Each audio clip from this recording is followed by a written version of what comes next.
Hello students, welcome to my online classes. हम MSc final year के लिए theory of relativity पढ़ रहे थे। इसमें हमने पार्ट नंबर 24 तक कंप्लीट कर लिया था। आज हमारा पार्ट नंबर 25 रहेगा। यूनिट हमारी थर्ड चल रही थी। सभी यूनिवर्सिटी जिनके सिलेबस में थ्योरी ऑफ रिलेटिविटी, आप इस वीडियो को कंप्लीट विजिट कर सकते हैं। इससे पहले हमने पार्ट नंबर 24 तक कंप्लीट कर लिया था। अगर आप लोगों ने वीडियोस नहीं देखी है तो जाकर के प्लेलिस्ट में चेकआउट कर लें। बहुत ही इंपॉर्टेंट टॉपिक्स है जो आपके एग्जाम में कई बार रिपीटेड भी और डायरेक्टली आपको पूछ ली जाते हैं। तो आज का जो हमारा टॉपिक है वो है Einstein field equation reduce to Poisson equation. तो सबसे पहले आप लोग हेडिंग डालना आइंस्टाइन फील्ड इक्वेशन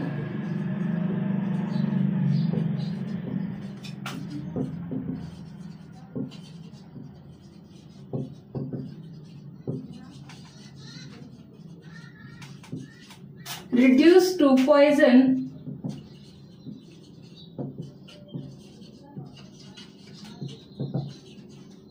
इक्वेशन।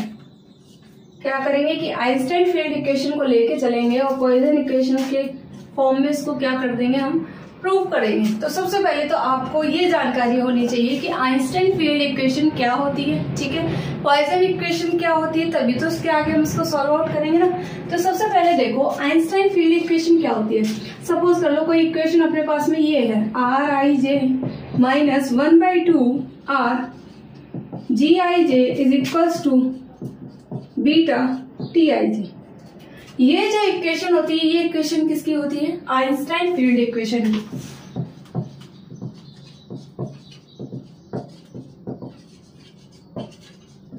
ये जो इक्वेशन है ये किसकी है, आइंस्टाइन फील्ड इक्वेशन की है। R I J minus 1/2 of R G I J is equals to beta T I J. ये इक्वेशन है आइंस्टाइन फील्ड इक्वेशन की। वेयर आर आई जे क्या है, रिक्की टेंसर। आप लोगों ने एमएससी प्री मैथमेटिक्स में टेंसर एनालिसिस जरूर पढ़ा होगा ना। उसमें जो आर आई जे था वो क्या था, रिक्की टेंसर था। आर क्या था आपका, स्केलर कर्वेचर,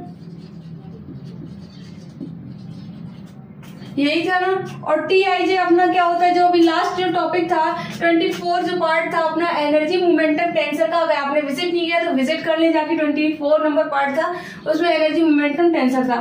तो टी आई जे क्या होता है, एनर्जी मोमेंटम टेंसर होता है। तो यहाँ क्या लिख देंगे, एनर्जी मोमेंटम टेंसर। ये जो इक्वेशन होती है ये किसकी होती है, आइंस्टाइन फील्ड इक्वेशन की होती है। तो इतनी बात क्लियर हो गई होगी कि R I J minus 1/2 R J I J is equals to beta T I J. तो ये इक्वेशन होगी आइंस्टाइन फील्ड इक्वेशन की। इसके बाद में दूसरी इक्वेशन कौन सी चाहिए, तो पॉइसन इक्वेशन।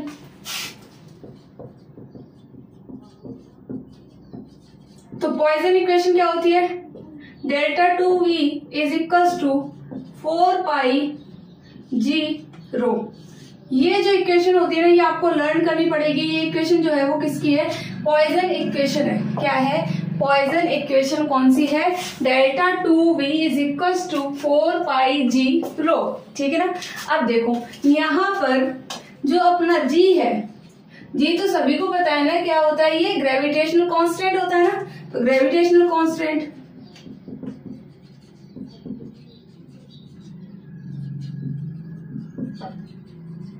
रो क्या होता है, प्रॉपर डेंसिटी। लास्ट टॉपिक में पढ़ा था ना।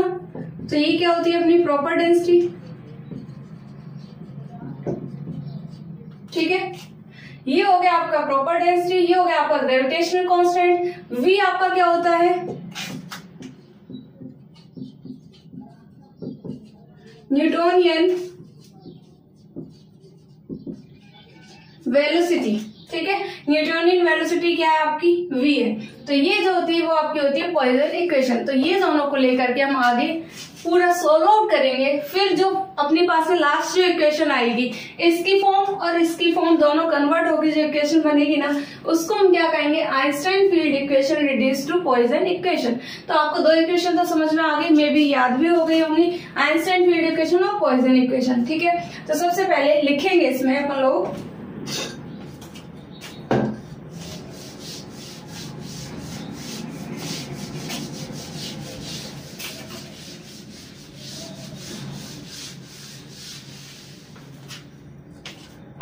सबसे पहले लिखना Einstein field equation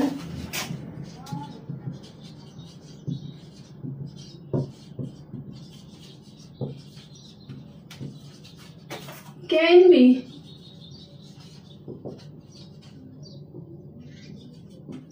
given by, लिखना Rij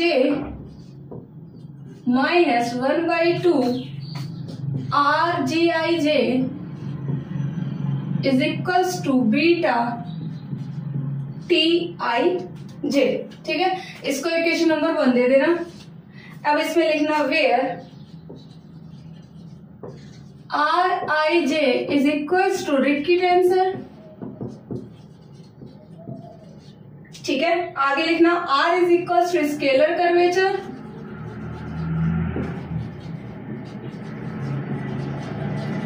ठीक है, और इसमें लिखना Tij, ये क्या होता है आपका energy momentum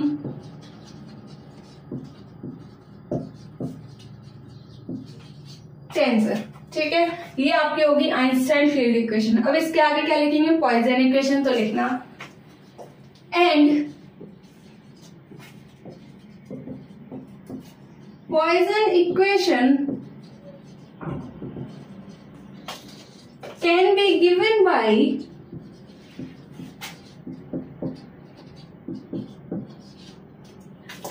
given by delta 2v is equals to 4 pi 0। ठीक है, इसको इक्वेशन नंबर आप कह दो 2।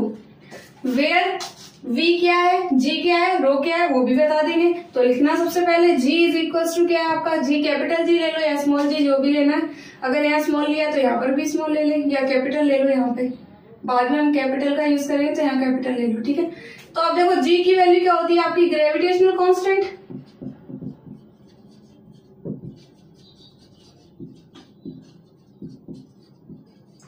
रो क्या होता है आपका, प्रॉपर डेंसिटी।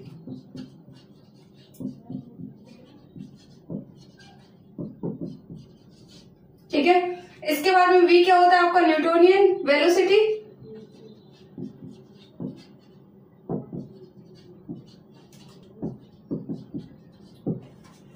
ठीक है, ये इक्वेशन अपनी क्या हो गई, पॉइजन इक्वेशन की हो गई, जहां delta 2v is equals to 4 pi 0। इसको इक्वेशन नंबर 2 दे दिया। जो जो पॉइंट हमने यूज करे थे उन पॉइंट्स के बारे में हमने बता दिया कि g क्या है, रो क्या है और v क्या है। ठीक है, तो ये दोनों इक्वेशन होगी। अब इसके आगे लिखना आप लोग, now considered that the gravitational field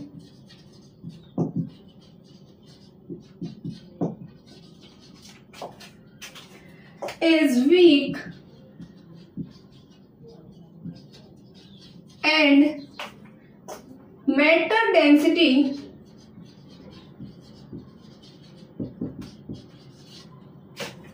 is low and matter has low velocity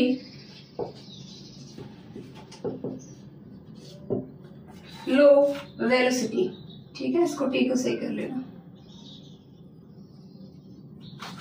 ये क्या हो गया अपना कि अब क्या ले रहे हैं, कोई एक ऐसा ग्रेविटेशनल फील्ड लेना है जिसकी क्या हो, डेंसिटी लो हो और वेलोसिटी भी क्या हो, लो हो। ठीक है ना, ऐसा कोई वीक फील्ड ले लिया, ठीक है, जिसकी डेंसिटी और वेलोसिटी क्या है, लो है। अब देखो आपको एनर्जी मोमेंटम टेंसर पढ़ाया हुआ है ना, तो उसका फैक्टर क्या होता है, देखो यही तो होता है ना, rho C square D X I upon D S D X G upon D S, यही होता था ना अपना। T I J is equal to rho C square D X I upon D S D X G upon D S. ठीक है ना, अब देखो अगर दोनों इंडेक्सेस जो अपनी है अगर वो कोवेरिएंट की फॉर्म में है तो यहाँ पर दोनों इंडेक्सेस किसमें आई, आप D X I upon D S D X G upon D X. ठीक है, और ये क्या होते थे आपके वेलोसिटी के फैक्टर होते थे ना। जैसे कि अगर आपको कहे कि वेलोसिटी अगर आपकी वी आई है तो इसको शो कैसे करेंगे, D X I upon D S, इससे ही तो शो करेंगे ना।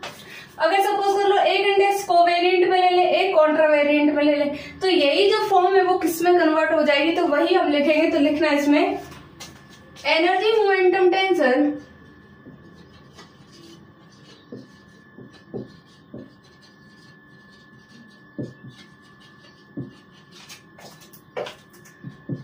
Tij अब किस फॉर्म में आ जाएगा, देखो रो सी स्क्वायर, एक इंडेक्स कोवेरिएंट में, एक किस में है, कॉन्ट्रावेरिएंट में, तो यहाँ पर भी क्या होगा, एक इंडेक्स कॉन्ट्रावेरिएंट और एक कोवेरिएंट, तो क्या आ जाएगा Vi और Vj, इसको इक्वेशन नंबर 3 कह दिया, ठीक है।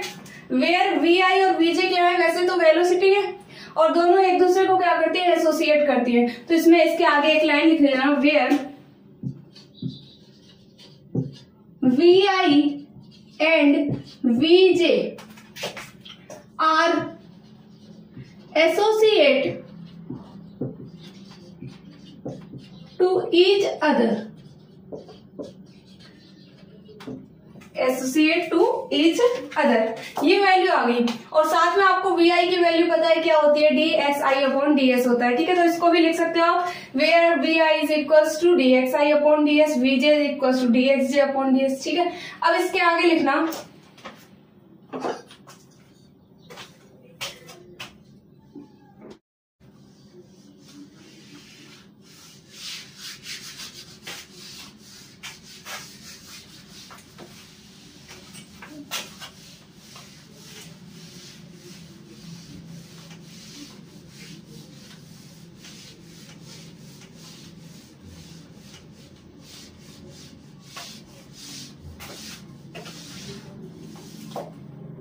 अब देखो इसके आगे क्या करेंगे, यहां तक हमने कर लिया कि एनर्जी मोमेंटम टेंसर ले लिया और Vi और Vj क्या करते हैं, एक दूसरे को एसोसिएट करते हैं टू ईच अदर, ठीक है। अब देखो क्या करेंगे, जो ये Tij की वैल्यू है ये अपनी इस फॉर्म में आई, वेयर Vi और Vj की वैल्यू आपको पता है वेलोसिटी होती है, तो हम लिख सकते हैं where Vi is equals to dxi upon ds, ये वैल्यू होती है किसकी, Vi की। अब देखो अब हम क्या करेंगे, एक मैट्रिक इक्वेशन लेके चलेंगे, ठीक है। तो लिखना let the metric will be, अब मैट्रिक इक्वेशन हम क्या लेके चल रहे हैं, तो देखो ds square is equals to c square dt square minus dx square minus dy square minus dz square, यही तो वैल्यू है किसकी है, ds स्क्वायर की है। अब ये मैट्रिक्स आ गई अपनी, अब इसमें ये बताओ G11 की वैल्यू क्या आ जाएगी, -1, G22 की वैल्यू भी क्या है, -1, G33 की वैल्यू, यानी कि ये माइनस वाले कांस्टेंट दिख रहे हैं। इस फॉर्म में आ गई कोई इक्वेशन जिसको मैट्रिक इक्वेशन कहते हैं, ds स्क्वायर की फॉर्म में आ गई। अब देखो यहां से अगर हम किसकी वैल्यू निकालें, dt अपॉन ds की वैल्यू निकालें, लेकिन कोई भी अगर वीक फील्ड होगा ना तो उसके लिए dx dy और dz की वैल्यू क्या होती है, हमेशा 0 होती है। तो लिखना फॉर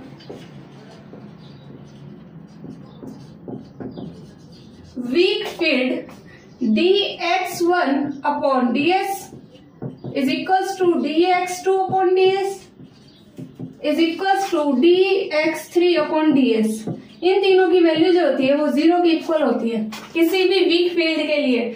यहाँ से dx1 का मतलब क्या है, dx से है, ठीक है। dx2 का मतलब किससे है, y से, और dx3 का मतलब किससे है, z से, ये तो आपको पता ही है। अब देखो इसकी वैल्यू तो क्या होगी, किसके इक्वल हो गई, 0 के इक्वल हो गई।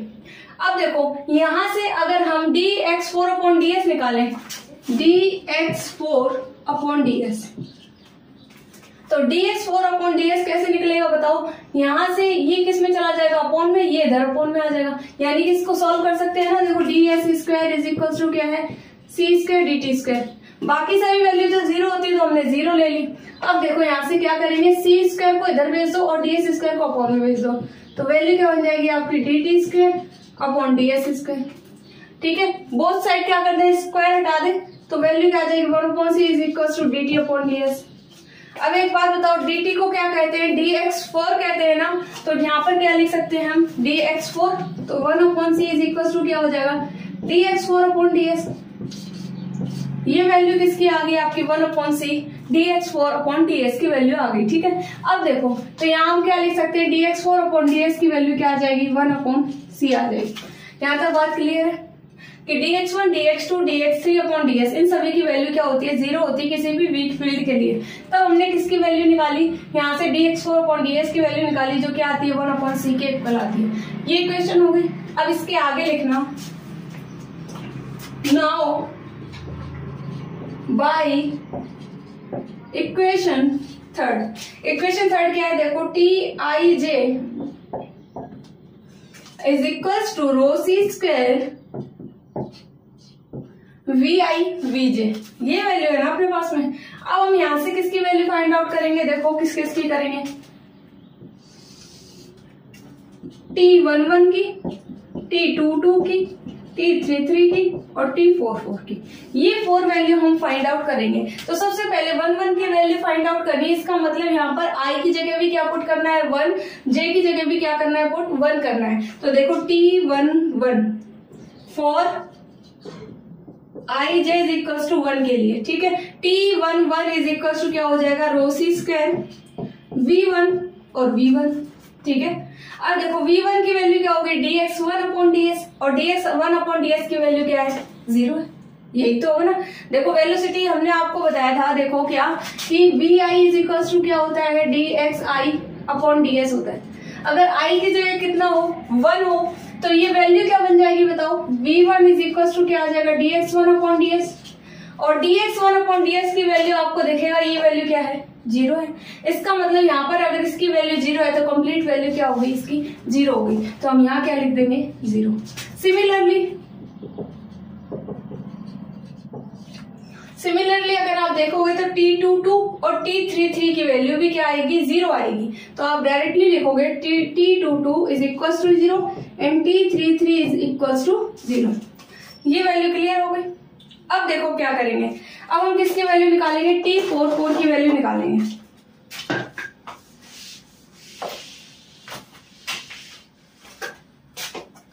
T44 की वैल्यू निकालेंगे, इसका मतलब I की जगह भी 4 और J की जगह भी क्या पुट करेंगे 4 पुट करेंगे। तो इक्वेशन क्या बन जाएगी, रो सी स्क्वायर V4 और V4। ये बात क्लियर है ना। अब एक बात बताओ, V4 की वैल्यू जो है वो कैसे निकलेगी, तो क्या इस फॉर्मूले में I की जगह 4 लिख दे, तो यहाँ पर अगर I की जगह 4 लिखेंगे तो V4 इज इक्वल टू क्या हो जाएगा dx4 अपॉन ds, यही वैल्यू हो जाएगी। अगर आपको पूछे इस वाले V4 की वैल्यू बताओ तो उसकी क्या हो जाएगी, बिल्कुल अपोजिट हो जाएगी। इसका मतलब देखो V4 की वैल्यू क्या आ जाएगी ds अपॉन dx4, यही तो वैल्यू आएगी। अब यहाँ पुट करो, देखो क्या आएगा, रो सी स्क्वायर V4 की वैल्यू देखो, V4 की वैल्यू क्या है ds अपॉन dx4। dx4 का मतलब हमेशा क्या है t से है, तो ds अपॉन dx4 की वैल्यू क्या आ जाएगी बताओ, ds अपॉन dx4 की वैल्यू क्या हो जाएगी जस्ट अपोजिट। इसका मतलब यहाँ पे वैल्यू क्या आ जाएगी आपकी c मल्टीपल। V4 का मतलब क्या है आपका dx4 अपॉन ds, तो dx4 अपॉन ds की वैल्यू क्या है 1 अपॉन c, तो यहाँ पर वैल्यू पुट करोगे तो क्या आ जाएगी 1 अपॉन c। सी से सी कैंसिल आउट हो गया, वैल्यू आपकी क्या आ गई रो सी स्क्वायर आ गई, किसकी T4 की वैल्यू।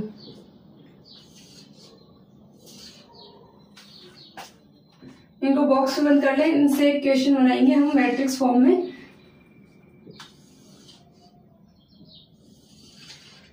ये वैल्यू आ गई आपकी T11 की 0, T22, T33 की 0, T44 की वैल्यू रो सी स्क्वायर। एक दो बार प्रैक्टिस करोगे इस फॉर्म में तो आपको समझ में आ जाएगा अच्छे से। अब देखो क्या करेंगे, अगर इस फॉर्म को मैट्रिक्स फॉर्म में लिखना चाहें तो बाकी सभी components T11, T22, T33, T44 को छोड़कर बाकी सभी कंपोनेंट्स अगर आप सॉल्व आउट करोगे इस तरीके से तो उनकी वैल्यू हमेशा क्या आएगी 0 आएगी। तो हम इसको अगर मैट्रिक्स फॉर्म में लिखे तो वैल्यू क्या आएगी, देखो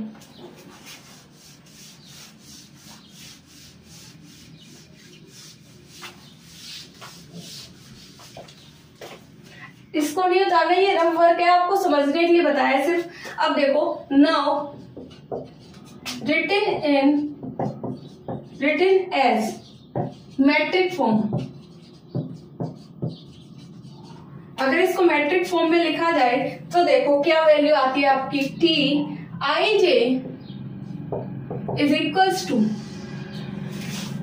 T11 की वैल्यू 0 लिख दी 0, T22 की वैल्यू 0 यानी यहाँ पर 0, T33 की वैल्यू 0, इसका मतलब यहाँ पे कहीं आएगा, T44 की वैल्यू क्या आ जाएगा रो सी स्क्वायर आ जाएगा। इसके अलावा जितने भी कंपोनेंट्स है अगर आप उनको इस तरीके से सॉल्व आउट करोगे तो हमेशा उनकी वैल्यू क्या आएगी 0 आएगी। यहाँ मैं आपको सॉल्व आउट करके नहीं दिखा रही हूँ, आप खुद सॉल्व आउट करेंगे इसको। देखो तो ये वैल्यू क्या आ जाएंगी आपको 0 आ जाएंगी।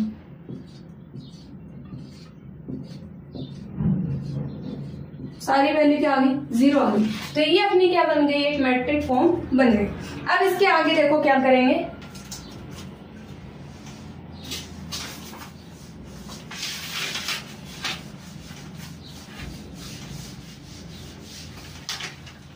अब इसके आगे लिखना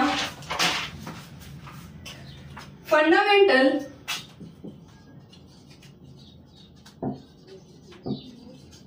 matric equation. Fundamental metric equation का मतलब जो अपन ने मैट्रिक्स ली थी ना उसी को लिखना है। तो देखो फंडामेंटल मैट्रिक इक्वेशन क्या थी, ds square is equal to क्या था, c square dt square minus dx square minus dy square minus dz square. अब यहाँ इसको देखो g11 की वैल्यू क्या है, dx के साथ का कंपोनेंट जो होता है इसको हम क्या कहते हैं, g11 कहते हैं। dy के साथ का जो कंपोनेंट होता है उसको हम क्या कहते हैं, g22 कहते हैं। और dz के साथ होता है उसको हम क्या कहते हैं, g33 कहते हैं। और dt के साथ जो होता है उसको हम क्या कहते हैं, g44 कहते हैं। ठीक है, अब एक बात बताओ, dx के साथ में क्या दिख रहा है आपको, माइनस दिख रहा है, इसका मतलब g11 की वैल्यू क्या हो जाएगी, -1। dy के साथ में क्या दिख रहा है, माइनस दिख रहा है, इसका मतलब g22 की वैल्यू भी क्या हो जाएगी, -1। dz के साथ माइनस दिख रहा है, इसका मतलब g33 की वैल्यू भी कितनी हो जाएगी, -1।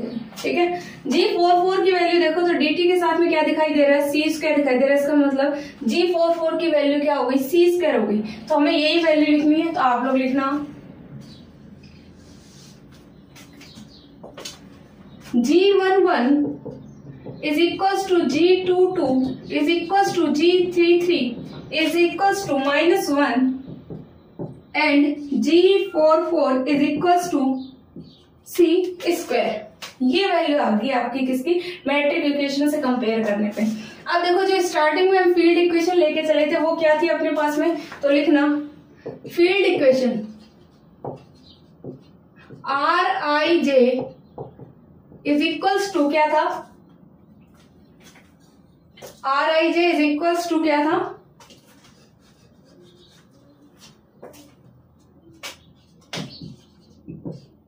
Rij -1/2 Rgij is equals to beta Tij। यही वैल्यू थी ना अपने पास में, ये लिख लिया अपन लोगों ने। अब देखो यहाँ पर हम क्या करेंगे, देखो r की जगह माइनस बीटा टी पुट कर देंगे। क्या पुट करेंगे, देखो put r is equals to minus beta T. अगर माइनस बीटा टी यहाँ पर पुट करेंगे तो ये इक्वेशन क्या कन्वर्ट हो जाएगी, देखो Rij इज -1/2। r की जगह क्या पुट करना है, माइनस बीटा टी, साथ में क्या आ जाएगा Gij is equals to beta Tij।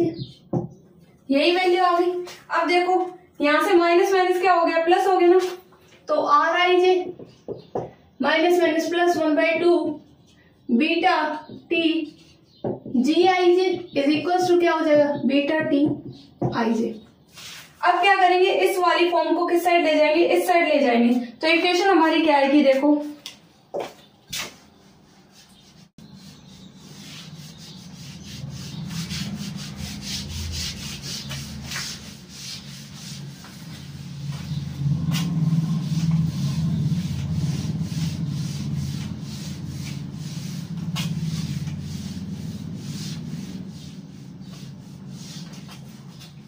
अब देखो क्या करेंगे हम, ये वैल्यू आ गई ना अपनी। अब देखो इस वाली स्टेप को अगर इक्वल्स टू के उधर की साइड लेके जाएंगे तो वैल्यू क्या आएगी, देखो Rij इज इक्वल्स टू क्या हो जाएगा, beta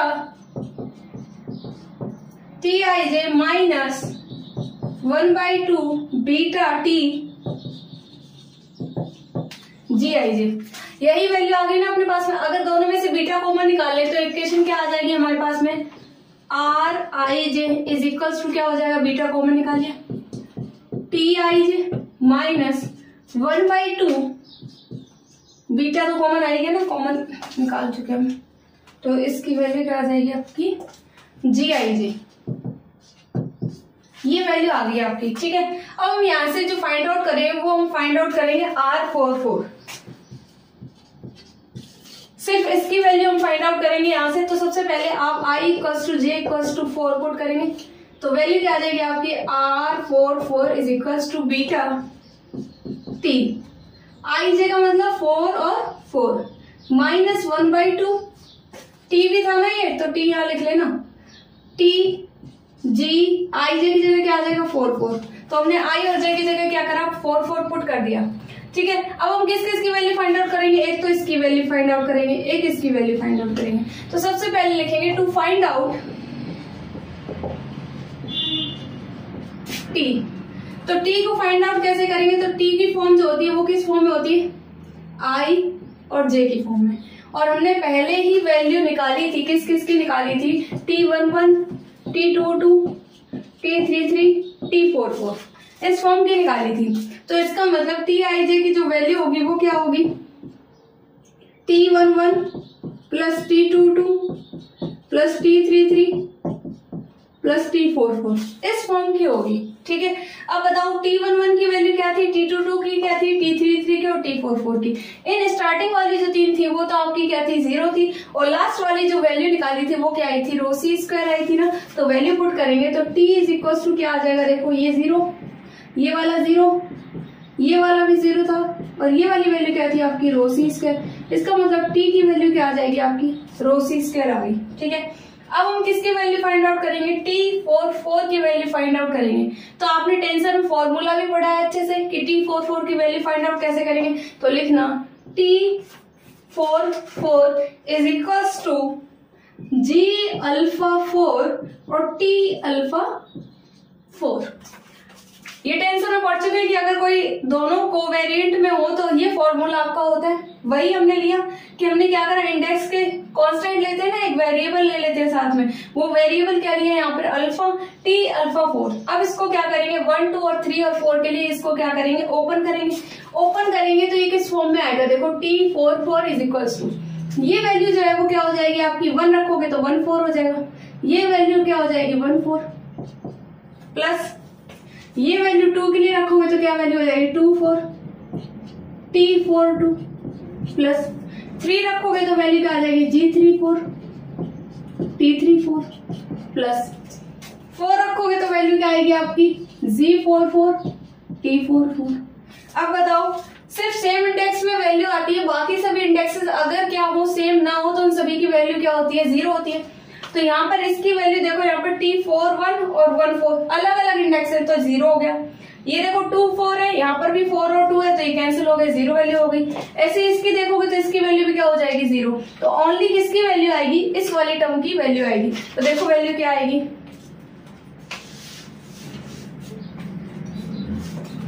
T44 is equals to G44 की वैल्यू क्या है बताओ, आपको लिखवाई थी अभी मैट्रिक इक्वेशन में, ds² इक्वल्स टू क्या था c² dt² minus dx² minus dy² minus dz², यही थी ना। और dt का जो कांस्टेंट होता है वो क्या होता है G44, यहाँ पर क्या है वो c² है। इसका मतलब G44 की वैल्यू क्या है आपकी c² है, यहाँ पर क्या वैल्यू आ जाएगी आपकी c²। बाकी ये सभी टर्म 0 होगी ना, तो G44 की वैल्यू c² और T44 की वैल्यू क्या निकाली है बताओ, T44 की वैल्यू यहां से क्या निकालेंगे रो c²।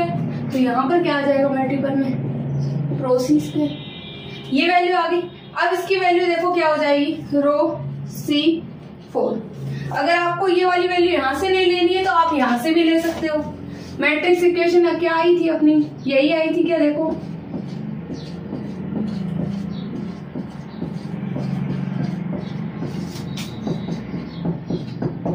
अभी थोड़ी देर पहले ये मैट्रिक्स इक्वेशन फाइंड आउट करी थी, यहाँ पर 4 नहीं था 2 था। ये इक्वेशन मैट्रिक्स फॉर्म में हमने फाइंड आउट करी थी Tij इज इक्वल टू ये वैल्यू। अगर आपको यहाँ से वैल्यू नहीं लेनी है तो आप यहाँ से भी वैल्यू ले सकते हो। तो T44 की वैल्यू जो आएगी वो क्या आ जाएगी रो c² और रो c² की वैल्यू हमने यहाँ पे पुट कर दी। किसकी T44 की, तो वैल्यू क्या आ गई रो c², मल्टीपल करा तो वैल्यू क्या आ गई आपकी रो c की पावर 4। ये वैल्यू किसकी आ गई आपकी T44 की वैल्यू आ गई। अपन ने T की वैल्यू निकाल ली। अब देखो क्या करेंगे, अब हम चलेंगे रिक्की टेंसर की तरफ और रिक्की टेंसर का फॉर्मूला यूज लेंगे और वहां से हम किसकी वैल्यू फाइंड आउट करेंगे R44 की वैल्यू फाइंड आउट करेंगे। तो इसमें लिखना आप लोग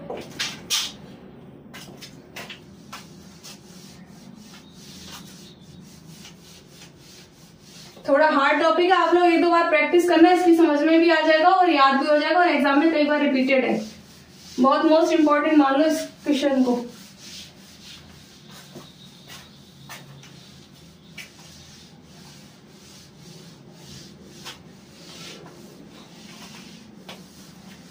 अब देखो क्या करेंगे, रिक की टेंशन लेके चलेंगे, वहां से हम किसकी वैल्यू फाइंड आउट करेंगे, R44 की वैल्यू फाइंड आउट करेंगे। अब देखना, देखो इसमें आगे देन बाई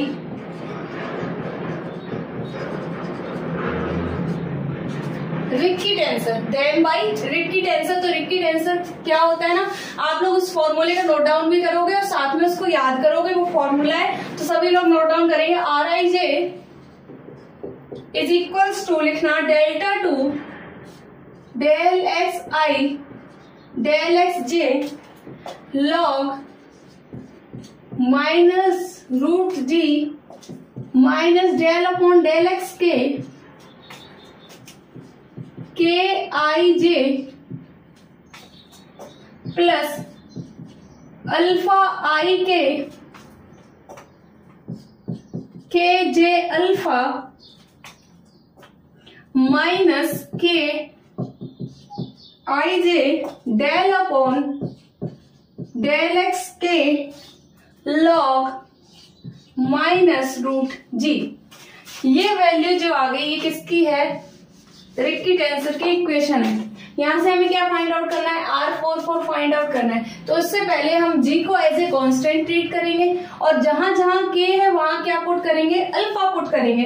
तो इस इक्वेशन में जो ओवरऑल वैल्यू आएगी वो सिर्फ इस वाले फैक्टर की आएगी, बाकी सभी क्या हो जाएंगे, जीरो हो जाएंगे। तो ये सही वैल्यू आपको खुद को निकाल के देखनी है, अदरवाइज ये टॉपिक बहुत ज्यादा लेंथी हो जाएगा और सॉल्व आउट करने में भी अपने को प्रॉब्लम आएगी, क्योंकि एक वीडियो में कंप्लीट नहीं होगा। तो आपको क्या करना है, आपका ये होमवर्क मान लो, आपको क्या करना है, सारी वैल्यूज निकाल के देखनी है। और कैसे निकालनी है आपको पता है ना, टेंसर के 2 फॉर्म लिखाए थे, उन फॉर्म्स को यूज करके इसको सॉल्व आउट करना है। जो फर्स्ट क्रिस्टोफर सिंबल था और सेकंड क्रिस्टोफर सिंबल था उससे फाइंड आउट करना है। तो लिखना लेट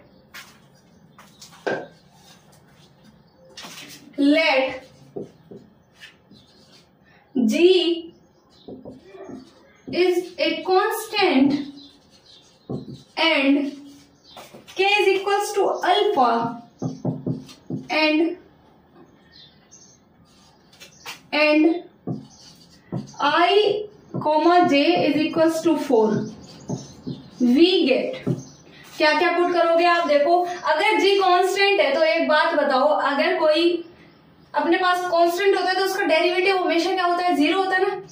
तो एक बात बताओ, अगर यहाँ पर G कांस्टेंट है इसका मतलब यहाँ हम क्या कर रहे हैं, इसका डेरिवेटिव कर रहे हैं, तो उसकी वैल्यू क्या हो जाएगी, जीरो हो जाएगी। ऐसे यहाँ पर वैल्यू क्या हो जाएगी, जीरो हो जाएगी। अब बात आएगी K इक्वल्स टू अल्फा, जहां K इक्वल्स टू अल्फा यहाँ पुट करोगे और इस वैल्यू को सॉल्व आउट करोगे किससे, क्रिस्टोफर सिंबल से। दोनों फॉर्मूले आपको दिखाए हुए हैं, अगर आपने प्रीवियस वीडियो देखी है तो उससे आप सॉल्व आउट करोगे तो इसकी वैल्यू भी क्या हो जाएगी, जीरो हो जाएगी। ये कांस्टेंट था तो जीरो हो गया, ये सॉल्व करोगे तो जीरो हो गया, इसकी वैल्यू भी कांस्टेंट है तो इसका मतलब ये भी जीरो हो गया। तो बचेगी अपने पास में सिर्फ और सिर्फ ये वाली वैल्यू। तो वैल्यू क्या आ जाएगी, आप लिखना R44 is equals to minus del x, के की जगह क्या पुट करना है, अल्फा, ये क्या आ जाएगा, अल्फा आई जे, और आई जे की जगह क्या पुट करना है, 44, तो यहीं पे पुट कर दे, सेकंड स्टेप में करने से अच्छा यहीं पे पुट कर दो आप लोग। क्या वैल्यू आ गई, 4।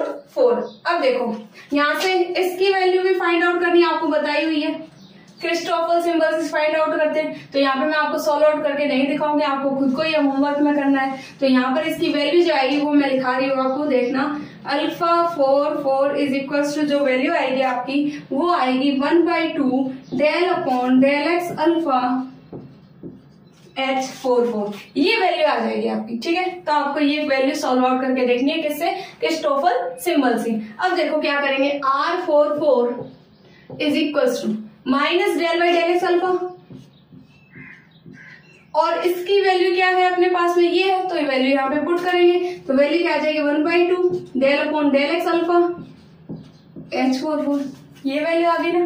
अब देखो इसको किस टाइप से लिख सकते हैं, R44 is equals to minus 1/2 बाहर ले लो, ये वैल्यू जो है वो क्या बन जाएगी, del by del x alpha और del upon del x alpha H4 ये वैल्यू बन गई आपकी। अब देखो एक डेल ये है, एक ये डेल है, तो डेल स्क्वायर बन गया ये वैल्यू। तो अपनी इक्वेशन क्या आ जाएगी, -1/2 डेल स्क्वायर H44, यही तो वैल्यू होती है ना। तो आप लोग लिखना R44 is equals to -1/2 del upon del x alpha, del upon del x alpha. इसका मतलब हम क्या लिख सकते हैं, इसको डेल स्क्वायर लिख सकते हैं। साथ में वैल्यू क्या आ जाएगी आपकी H44 आ जाएगी। ठीक है, ये वैल्यू किसकी आ गई, R44 की वैल्यू आ गई। अब इसके आगे हम क्या करेंगे, देखो इन सारी वैल्यू को उठाकर इक्वेशन में पुट करेंगे और उसको सोल्व आउट करेंगे। तो नेक्स्ट लिखना आप लोग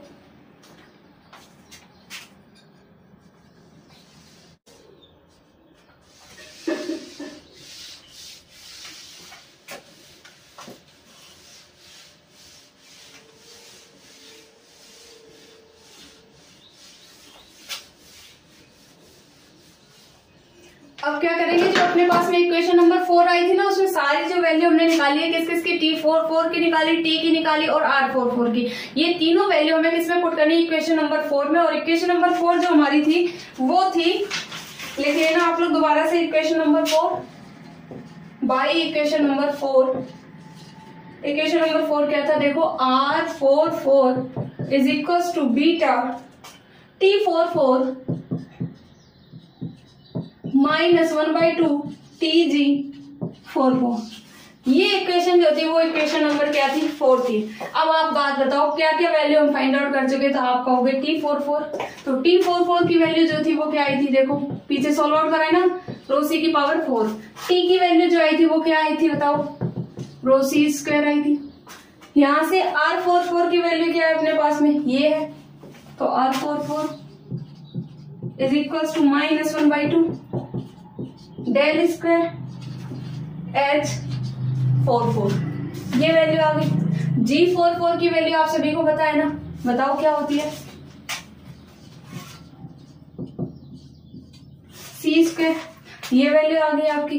अब देखो सारी वैल्यू पुट करेंगे और इसको सॉल्व करेंगे तो फॉर्म क्या आएगी, देखो सबसे पहले R44 की वैल्यू क्या है, -1/2 del square H44 is equal to beta T44 की वैल्यू क्या है, रो सी की पावर 4 -1/2 T की वैल्यू क्या है, रो सी स्क्वायर।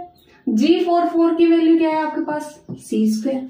अब देखो इसको सॉल्व आउट करेंगे तो -1/2 डेल स्क्वायर H44, ये वैल्यू क्या हो जाएगी, बीटा रो सी की पावर 4 -1/2, ये क्या हो जाएगा आपका, रो सी की पावर 4। अब बताओ 1 रो सी 4 में से हाफ रो सी 4 जाएगा तो क्या बचेगा, हाफ रो सी 4 बचेगा, ये तो बताने वाली बात नहीं है। तो -1/2 del 2 H44 is equal to क्या आ जाएगा, 1/2 बीटा रो सी की पावर 4 आ गई, ये वैल्यू आ गई आपकी। ठीक है, अब देखो हम क्या करेंगे, तो लिखना the Newtonian potential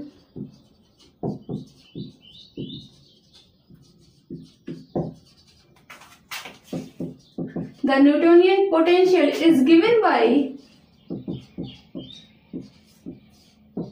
V is equals to 1/2 H44। तो न्यूटोनियन जो पोटेंशियल है वो किस रूप में गिवन होता है, V इक्वल्स टू क्या आता है, 1/2 H44। ठीक है, तो V इक्वल्स टू 1/2 H44। अब देखो यहाँ पर क्या क्या है, V की जगह देखो 1/2 H44, इसका मतलब यहाँ पे क्या पुट कर सकते हैं, V पुट कर सकते हैं। तो इक्वेशन क्या हो जाएगी, -Δ2V, यही वैल्यू आ गई, इज इक्वल्स टू क्या हो जाएगा, 1/2 बीटा रो सी की पावर 4, ये वैल्यू आ गई ना आपकी। अब देखो ये वैल्यू आ गई किसकी, Δ2V की। अब देखो पॉइजन इक्वेशन क्या थी, स्टार्टिंग में जो ली थी, इक्वेशन नंबर 2 दिया था ना, तो लिखना we know the Poisson equation is given by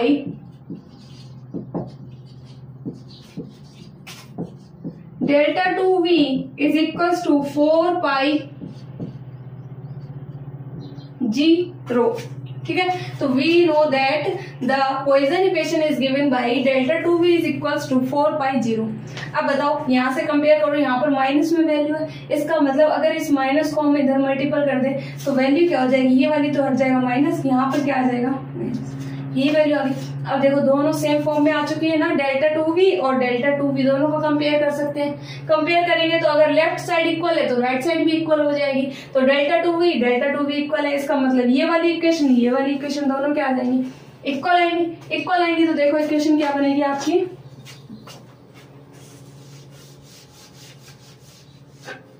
equation देखो क्या बनेगी, ये वाली इक्वेशन और वो वाली इक्वेशन, -1/2 बीटा रो सी की पावर 4 इज इक्वल टू क्या है 4π0।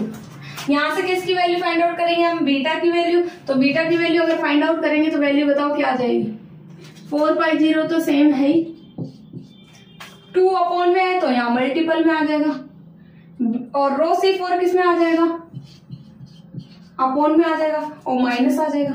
यही वैल्यू आएगी ना किसकी, बीटा की। अब देखो आगे क्या करेंगे हम,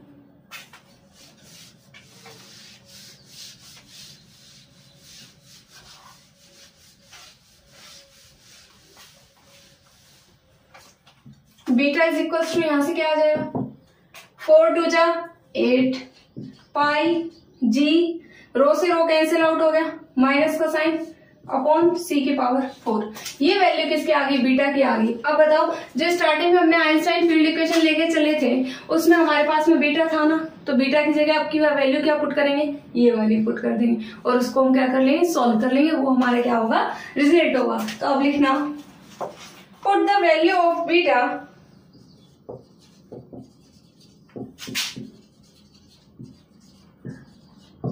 in Einstein equation we get, हमें क्या फॉर्म आएगी देखो, आर आई जे तो था ही अपने पास में, -1/2 आर जी आई जे यही वैल्यू थी, साथ में क्या होता था, बीटा टी आई जे ये होता था ना। अब देखो यहाँ पर बीटा की जगह हम क्या पुट कर सकते हैं, ये वाली वैल्यू पुट कर सकते हैं ना, तो यहाँ पर पुट कर दी है हमको वैल्यू क्या आ जाएगी देखो,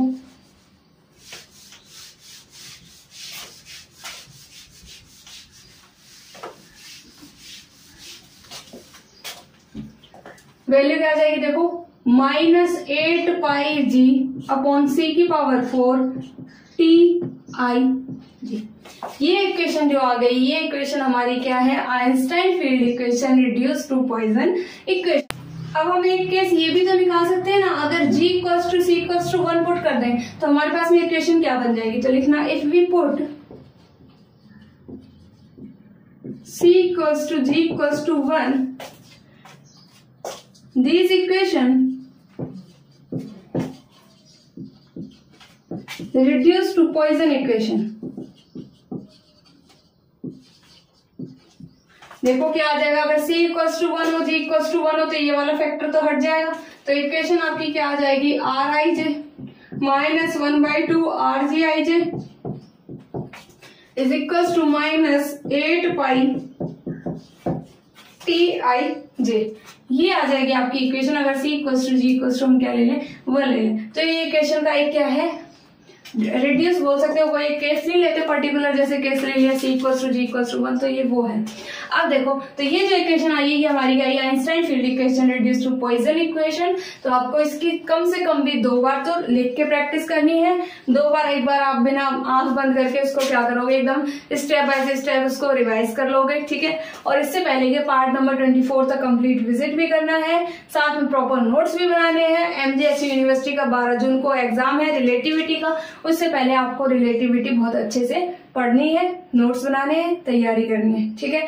तो आपको यहाँ तक कंप्लीट कर लोगे, ठीक है। कोई दिक्कत हो तो आप बता देना कमेंट सेक्शन में। बाकी नेक्स्ट वीडियो में हम पार्ट नंबर 26 पढ़ेंगे, इसके आगे के टॉपिक्स पढ़ेंगे। अगर आप लोगों की डिमांड होगी कि मैडम यूनिट 4 पढ़ने से पहले कॉस्मोलॉजी स्टार्ट कर दी जाए, क्योंकि कई बच्चों के कमेंट्स आ रहे थे कि मैडम कॉस्मोलॉजी स्टार्ट कर दो, तो अगर आप लोग कॉस्मोलॉजी के स्टार्ट करने के लिए बताओगे तो यूनिट 4 पढ़ने से पहले हम कॉस्मोलॉजी को पढ़ लेंगे, उसके बाद में हम यूनिट 4 को स्टार्ट कर देंगे। तो यहाँ तक की वीडियो को आप कंप्लीट वॉच करेंगे। Thank you so much.